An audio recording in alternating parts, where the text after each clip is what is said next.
Well, a sneeze or a sniffle in the past seemed pretty obvious when it came to what you were dealing with, but the pandemic era has added a new layer to things. With the dreaded cold and flu season in full swing, Dr. Mia Finkelstein joins us with expert advice on how to protect yourself and others. So, doctor, what would you say are the best tips for preventing cold and flu?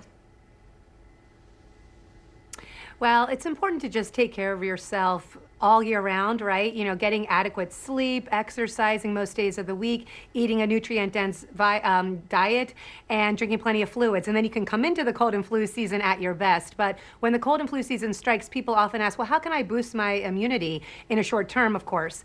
Zinc is one of those micronutrients that can help with just that. It is found naturally in a lot of seafood, shellfish in particular. Oysters, you may be interested to know, have quite a lot of zinc in them, as does lobster and shrimp, and beef, poultry, and even pork does as well. And so it's good to include that in your diet.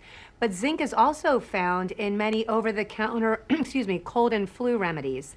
Zicam in particular does make a rapid melt and a nasal swab that are so convenient to carry with you during the cold and flu season. Simply put them in your pocket or in your purse, and then you know you have them when you start to feel the tickle in the throat or that warning that a cold may be coming on, sniffling, coughing, just feeling run down. And even, if you know you've been exposed to a person or a group who has the cold, start taking it, because some studies have shown that it can help to reduce the duration of a cold as well as relieve the symptoms quicker. In addition to that, I always remind people to be sure to wash your hands 20 seconds with soap and water when you can, and keep your hands off your face. Getting vaccinated against the flu and COVID-19 is also a good idea.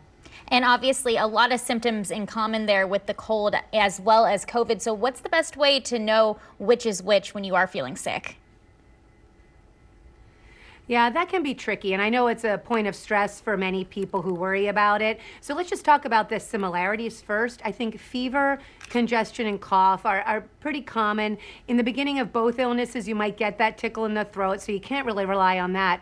A differentiator is sometimes your GI symptoms. With COVID-19, you often get nausea, vomiting, diarrhea, or a change in the stool, which you don't often see with a common cold.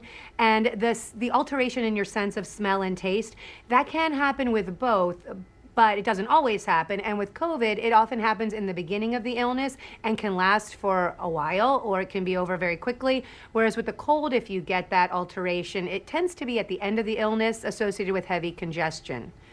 Definitely not fun either way, but where would you recommend people go for more information? I know.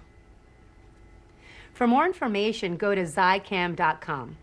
Wonderful. Thanks so much for taking the time, doctor.